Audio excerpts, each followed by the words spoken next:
Check भी हुई थी sir. So there are reports that China has already occupied so much of Indian land. I think just 2 years back. Anything you want to say on that? I would just like to assure everyone that the entire situation along our borders with China is under control. We are having a series of talks which started with the Corps Commander level talks on the 6th of this month. This has been followed up by a number of meetings at the local level between commanders of equivalent ranks, and as a result of this, a lot of disengagement has taken place, and we are hopeful that through this continued dialogue that we are having, all perceived differences that we have will be set to rest.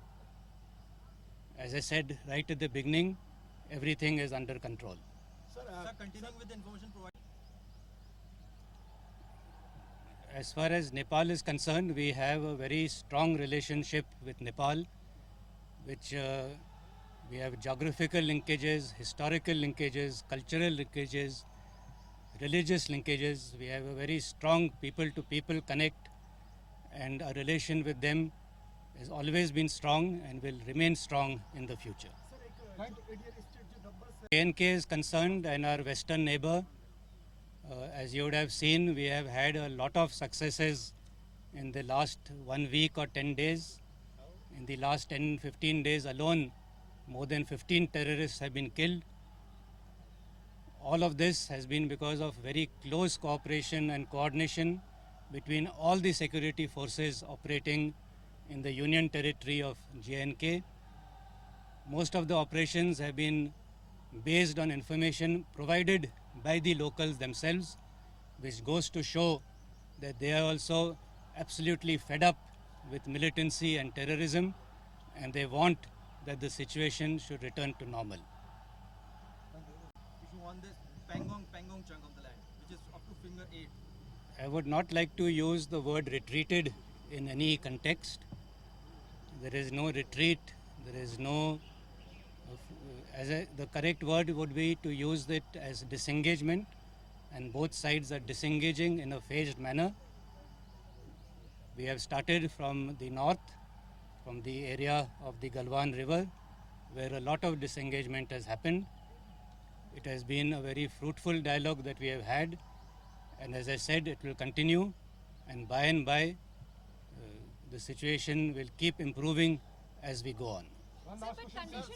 Pride and nostalgia that we come to the Indian Military Academy, which has been the alma mater for us too.